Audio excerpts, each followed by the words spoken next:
Hello everybody, thank you for joining us here today in this webinar.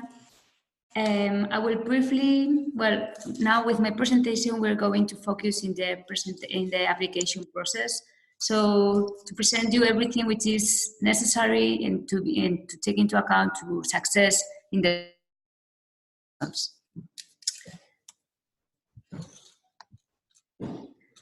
So we will briefly review the submission and the proposal. Then we will analyze which are the eligibility criteria. Then we will go through the evaluation, the process itself, and then we will let you know what about the communication of the results. So as Diego mentioned, the project goes through a funnel approach. Now we are here in the submission stage, which is going to finalize in the next week, Wednesday 19th, with the submission of your proposals.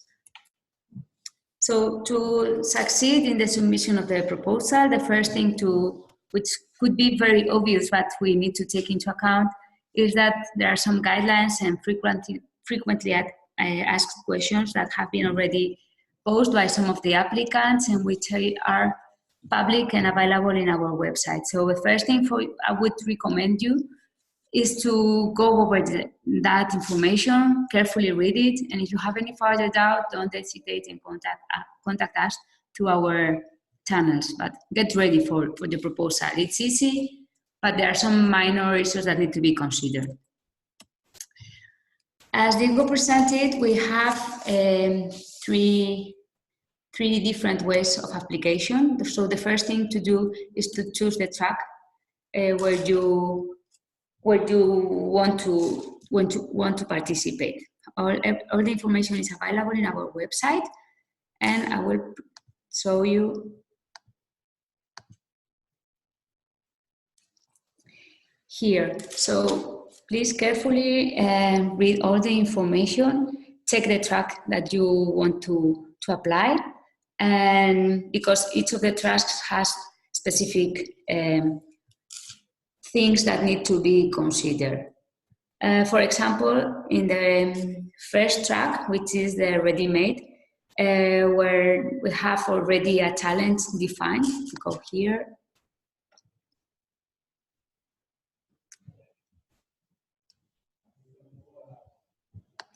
You will see that there is a list of, you can also filter here by category if you prefer, but there is a list with a lot of challenges. For example, here, this one is not, this was not the one I wanted to talk, sorry, I think. Oh, sorry. What? Here, Migros, which is a Turkey entity, a retailer, proposes a challenge. The challenge is related with IoT data, but they want to understand how the customer behaves. So for that, they propose some questions they want to answer, and they provide applicants, this is you, with some data sets which are available. It's a sample data set. It's not the full data set. Only applicants which are going through the incubation will be having access to the whole data set. This is a sample data. And they also present here the outcomes they want to obtain. So they try to guide you on the definition of the solution. Oops.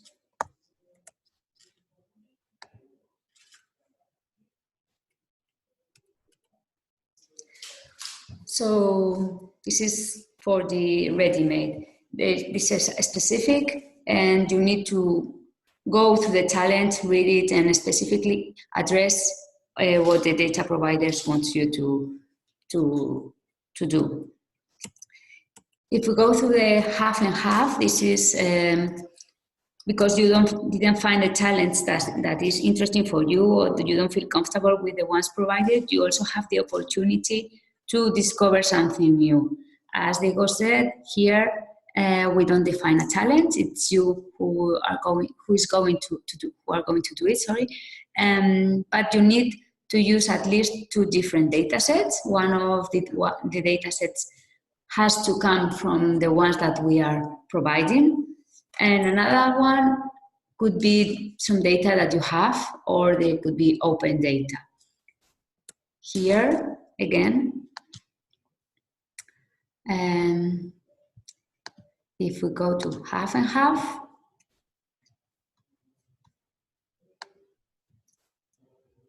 there's a description, and then you have here a link for you to explore the data sets we have. Now we have 38 for this open call. So you can go there and analyze the data with which you will need to play, let's say, for your mockups. But still, if you don't feel that the first 2 tracks are the most accurate for you, and you want to provide something completely different, there is still the option of free choice. This is the 3rd track. Here you could come with a data provider or entity with which you collaborate. Usually this entity is the one who's going to propose a challenge, and is the one who's going to lend you the data. Important here, these data providers, which are not legally linked so far with the project, needs to be registered in the application open call. So if you are applying to this track, please make sure that you also provide and complete the information for the data providers. They will need to also sign a memorandum of understanding, and in case that the progress and you as a startup applying for their talent progresses in the incubation, they would be required to participate in the meetings, events, to assess the startup during the incubation. So there is kind of commitment with these entities to the project and to the startups that are going to apply for the challenge.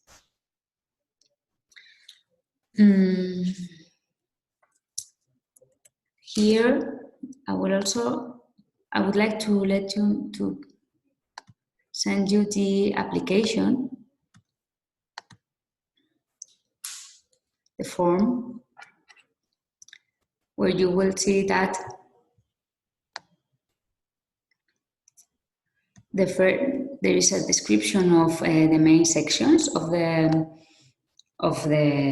application. The first thing, as we said here, is the selection of the track. You have ready-made, half and half, and free choice with a brief description. And for each of the tracks, there is specific information.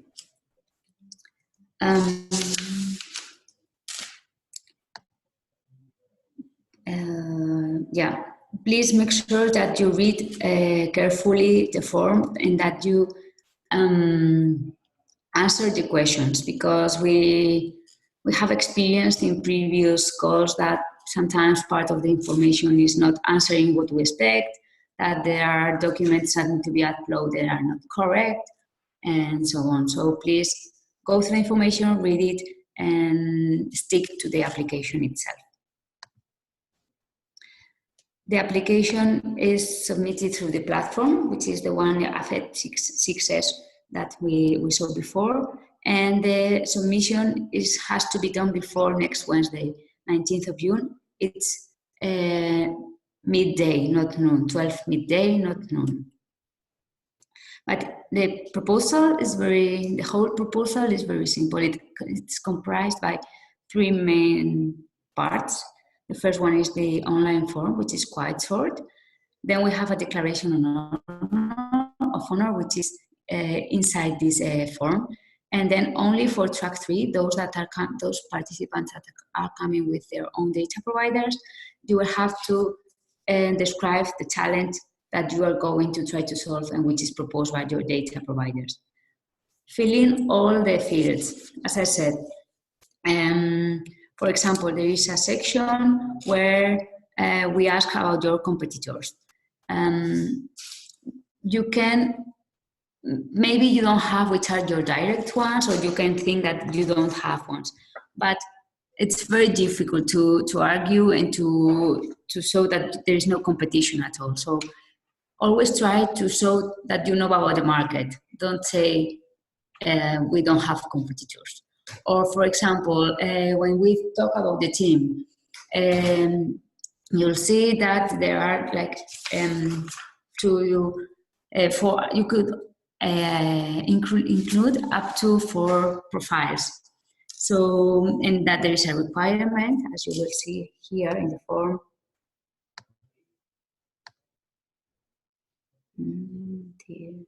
Business, markets, in your team. There are some information, and we ask you to provide details about the team members. We require you that team members 1 and 2 is mandatory, but still you can have the opportunity to present some other team members. And we ask you to include both technical and business profiles in your team. It's to provide a whole information about the entity and your capacity. So please read it and go over it. There is another thing that is required, which is related with the sales of the company. Here you have the declaration of honor, and here you have an Excel file that needs to be completed with the company figures.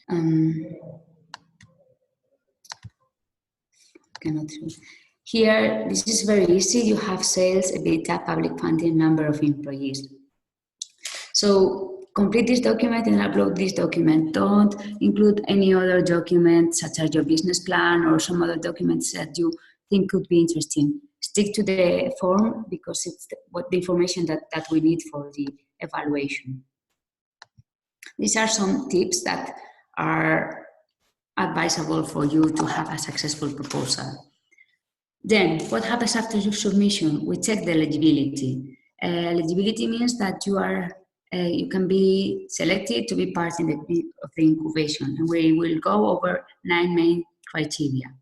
The first thing, as Diego mentioned, it's to be a company, a small medium enterprise, or a group of individuals from 2 to 4. You have to be legally established in a European country, EU country, or associated country.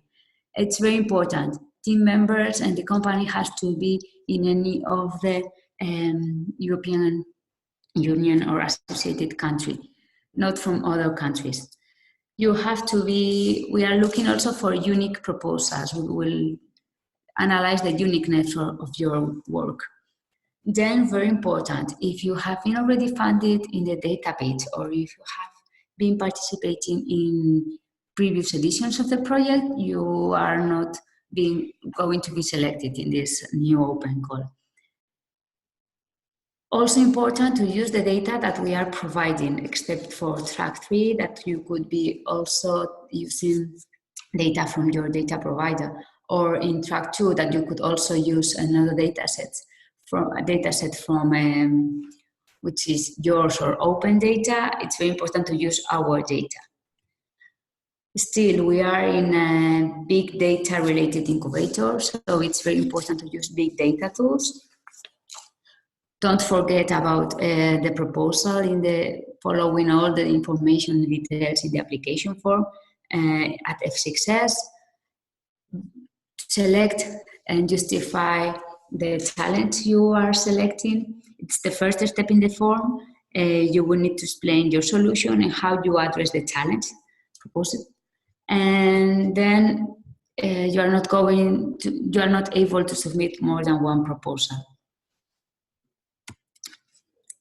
After that, based on the answers that we get from the application, we will automatically sort the proposals following some internal red flags. These red flags are not public yet, but will be published after the 3rd call.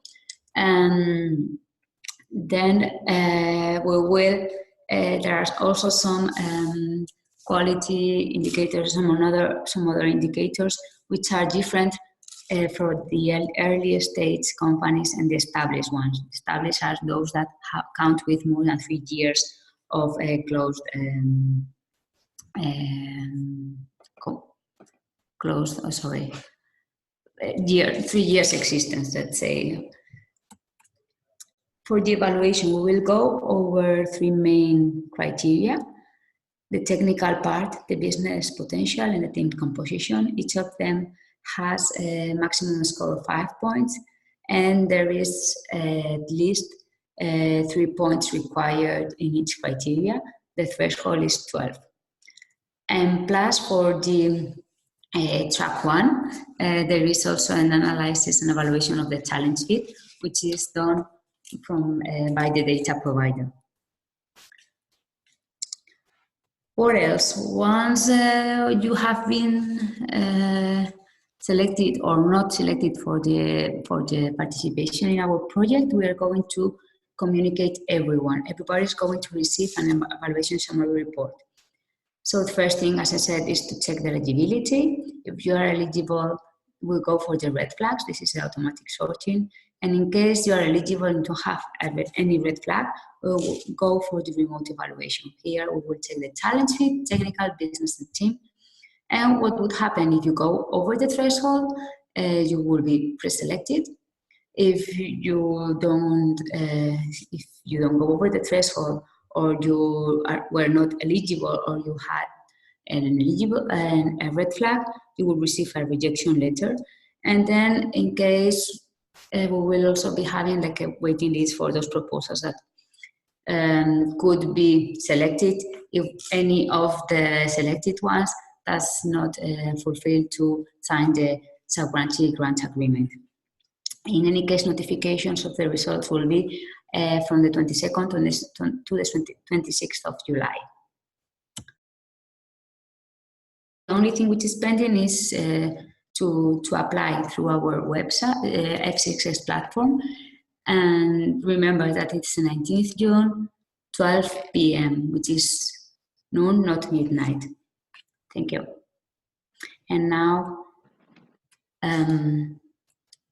it's people from Ciclogreen who are going to talk. Yes, so before 2 of our startups tell you about the experience, I just ask you to think about any questions that you have.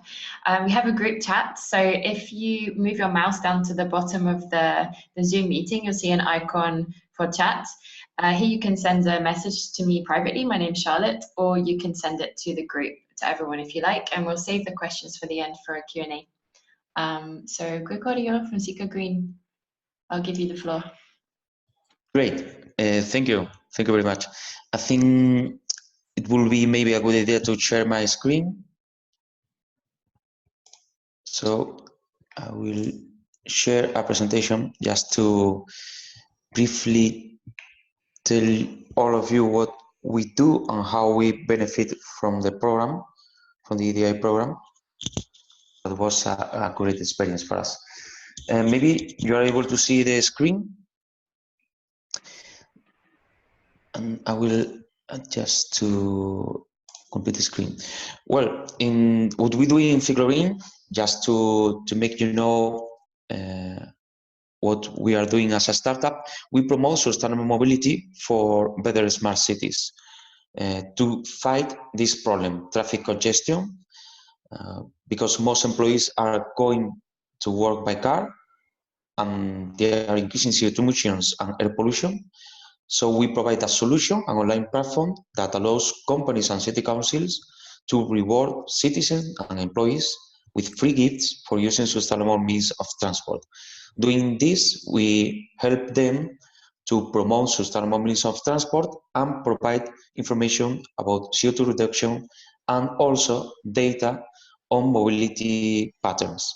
And here is where the EDI program helped us a lot to develop a new solution to provide mobility patterns specifically to the city of Berlin as a pilot project. And here you can see a transportation heat map, a tool that we developed and improved thanks to EDI program, we were able to use data coming from the data provider, which was the University of Berlin, the Technical University of Berlin. They provided data from traffic sensors, and we were able to build predictive models and provide useful information for the government.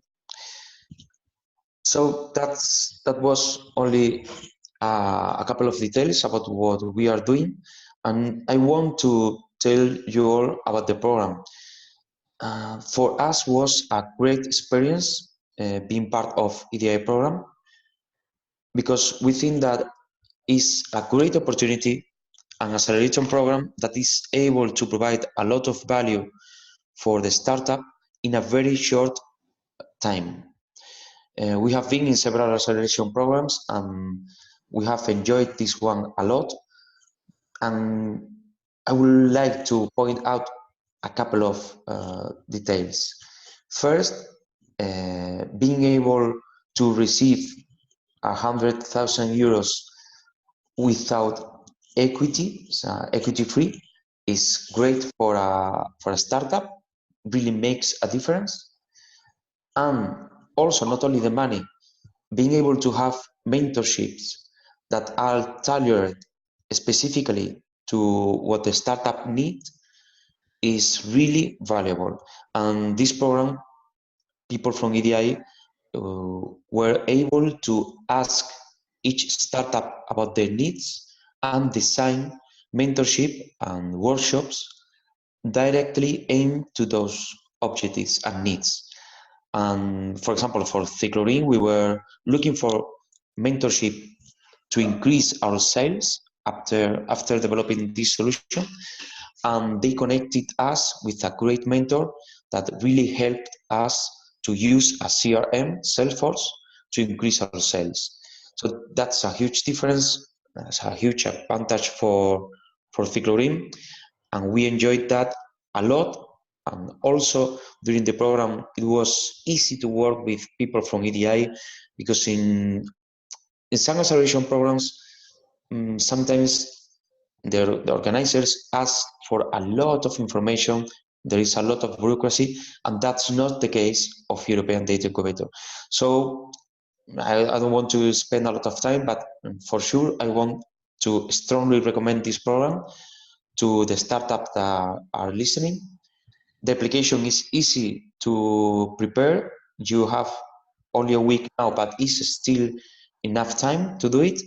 If you really want to grow as a startup and you are keen about working hard, but you will have a lot of help, this is your program. So I think that's enough to say how good is European Data Incubator for the startups that are listening. Thank you. Thanks, Gregorio. So now we're going to pass to Juan, who is from one of our startups, LIS Solutions. LIS Solutions and Ciclogreen both went to the final stage of EDI, so they're very qualified to talk to you about their experience. Juan, can you share your screen? Yes. Hello, everyone. Can you see my screen? Yes. Perfect. So first of all, thank you very much, Diego and Luz and Gregorio, for the nice presentations. My name is Juan. I was responsible for the European Data Incubator project at LIS Solutions, and I would be very happy to present you today our experiences and how we participated during the last months in this program.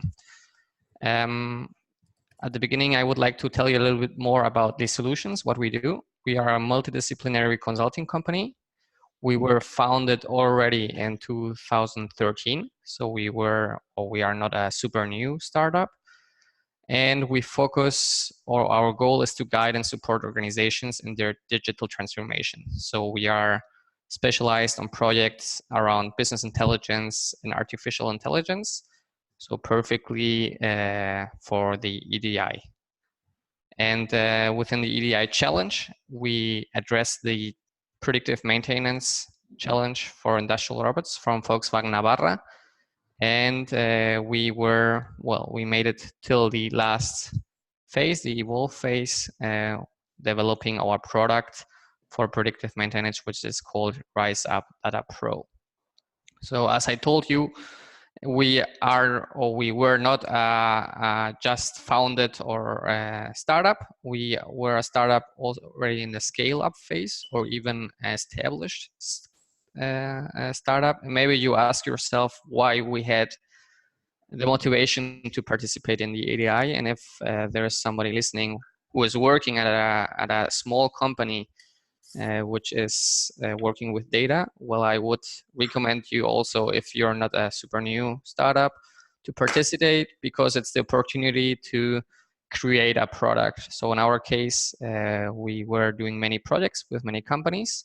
We had many, we offer services, and we were looking for the trigger to standardize our services and create a product. So the EDI therefore was perfect, because it gave us financial support for innovation, equity free. We had the opportunity to work with a real customer, Volkswagen Navarra, which is part of the Volkswagen Group, one of the biggest or the biggest car manufacturer in the world, a real use case. It gave us the opportunity to push our company on an international stage and create a international image, which is very valuable. And of course, also for us, for the employees, the opportunity to participate within an international project, having trips to Berlin and Bilbao, working with a big company, and exchanging ideas and exchanging experiences with startups from all over Europe. So those are some motivational points from our side why we participated. And as Gregorio also already said, it was a wonderful experience, and we would recommend it to everyone. What tips or what experiences I can share for each phase? So for the application, I would suggest you to find a challenge that fits your business model, to find a challenge that fits a product you were thinking of, to create a clear and realistic concept. Take your time with your application, fill out all the fields, and come to the point. I think the consortium will get hundreds of applications, so you have to try to stand out of this mass and make a clear concept and be structured and fill out everything. So this is the application. We took a lot of time to prepare this, but I think it was worth it as we got to the first phase, which is the explore phase.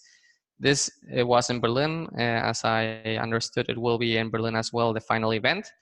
So in this explore phase, we were able to do the first experiments.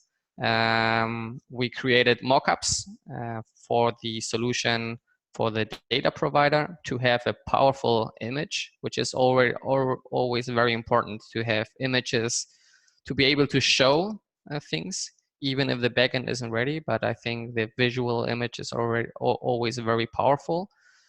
To have a good theoretical technical concept, you should use big data tools, but I think you should choose those that fit best the challenge and which you see is the best. So I saw one question in the chat asking which tools you should use. You choose the ones you see the best for your challenge, and which is also very important. Don't only focus on the technical part, but also prepare a good business model and prepare a good pitch, a good presentation to show what you're planning to do and how you're going to make money at the end of the day.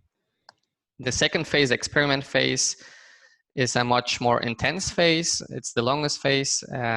We had the opportunity to work closely with our data provider, and you should use the opportunity to work with a big company to adapt your product to their needs.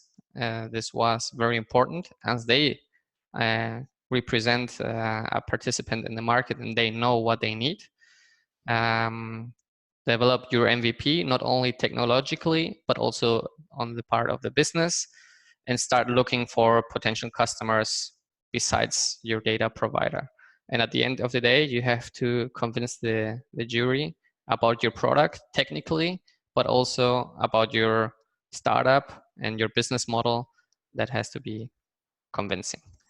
And the last phase is the evolve phase, where you have the opportunity to start selling your product you created before.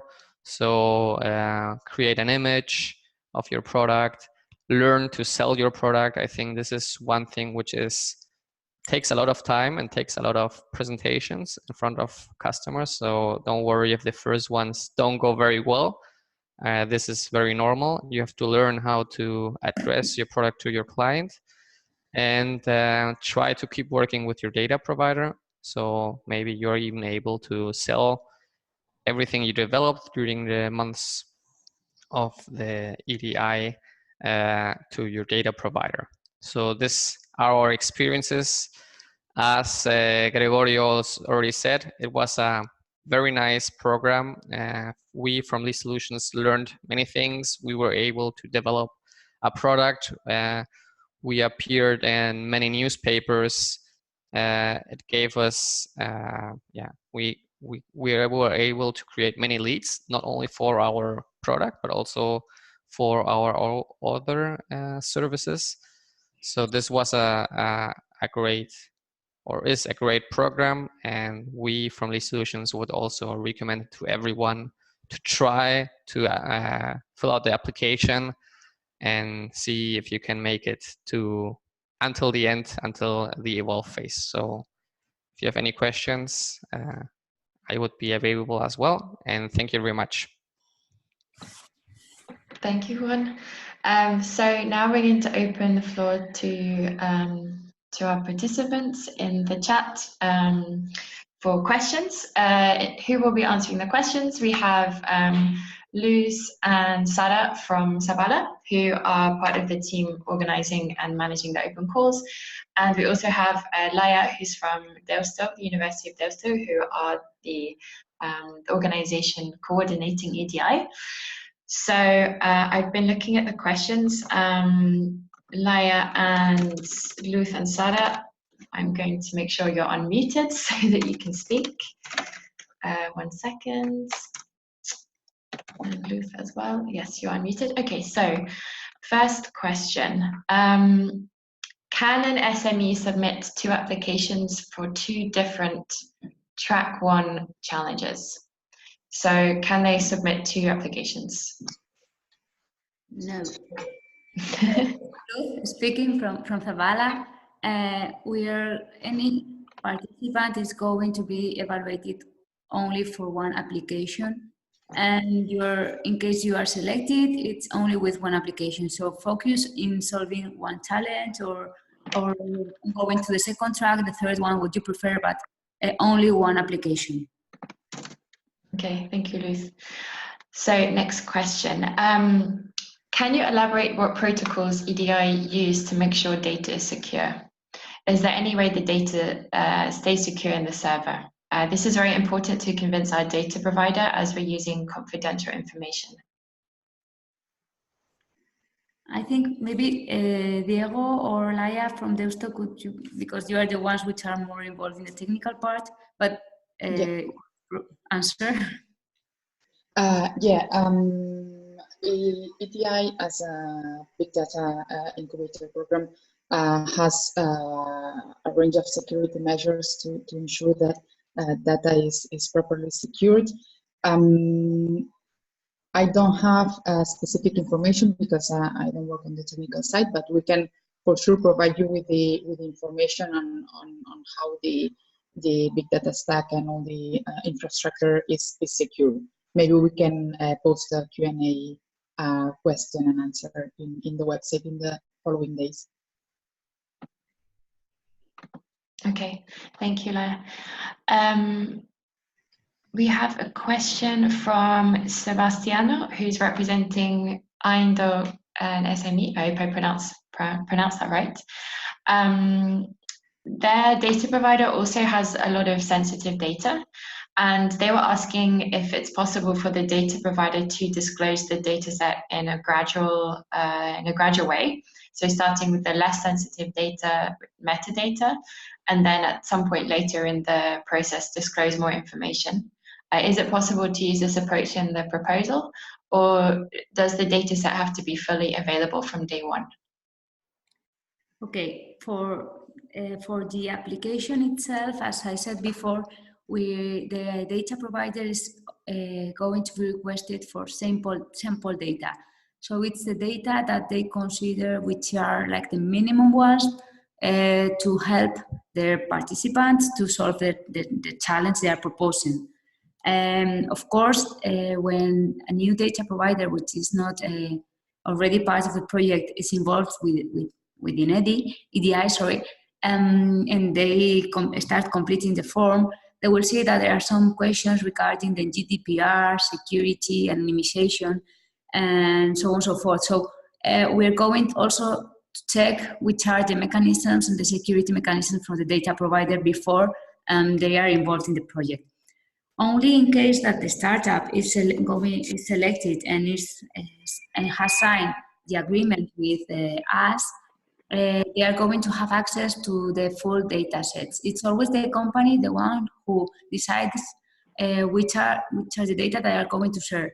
But you need to make sure that you provide the data that they need to solve your challenge. Otherwise, the company is not going to be able to do it properly and to progress. So sample data for the proposal elaboration stage, then full data set. So I would say that there is no another option of proposing or giving data more in different steps. Thanks, Luz. So we have another question about participating and whether a startup or SME has to create a brand new product or service. So this particular startup has a product that they could solve as part of a challenge to improve the sales and improve the product. Are they allowed to participate using this product they already have, or do they need to create a brand new solution from scratch? It's not necessary to create something new from scratch, but I would say that their solution will not be specifically designed to solve the challenge of the data provider. Maybe if there is a lot of information or the technology could be adapted, I would say that there are some minimum developments or changes that will need to be done, but you don't need to go from scratch. Okay, thanks. And in the eligibility criteria, it states that an SME or startup can only apply if they have not participated in the previous open calls.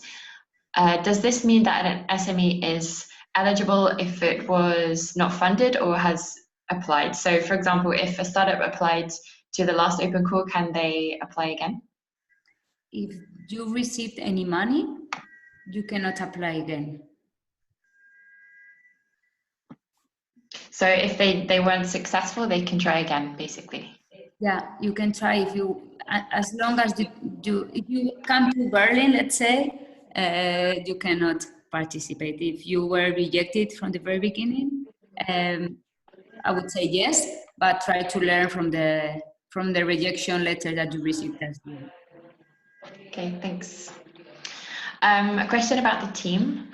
One of the startups is going to be registering 4 people in the application form, but they wanted to know if they can make substitutions in the team and if it's possible to add new persons for the experiment stage.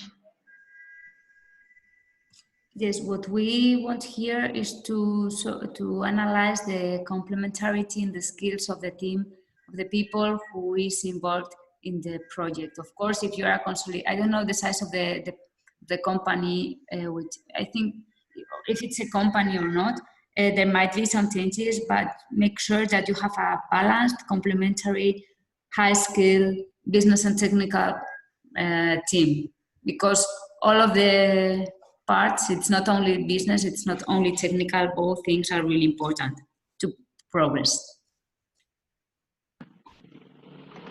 Okay, thanks. For groups of individuals who are not a company, is it possible to hear more details about filling in the business and marketing plan and how they can compete against established companies who already have traction? For example, if they don't already have a business plan or marketing plan. It's complicated. I mean, there are some red flags that are going to be analyzed, but they are different from the established companies, which of course have more experience and trajectory, and the ones which are not established or are a group of individuals. In any case, you will need to prove that you have some knowledge about the market, competitors, you have an idea on how to sell the solution and so on. Because in the end, it's an incubator. We need to select companies which have some potential to grow and to expand. This is all I can say. Okay, thanks, Luz. In terms of tools, big data tools, what kinds of tools should the startups use? Do we have specific tools that we've already identified, or can they use anything they want?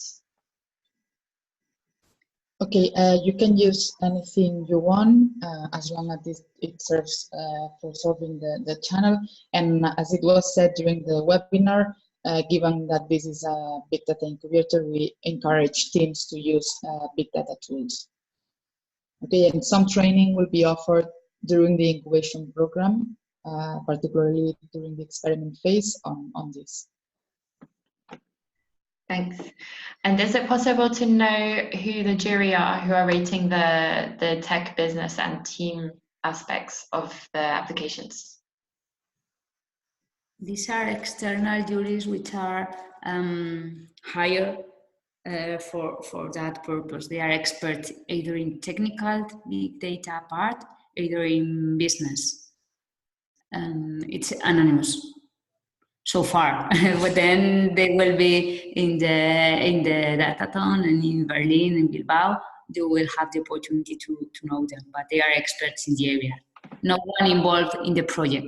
Mm-hmm. Thanks, Luz. Okay, we're running out of time, so I'm just going to pick a few more questions. How crucial is it to have previous real-world experience in working with data?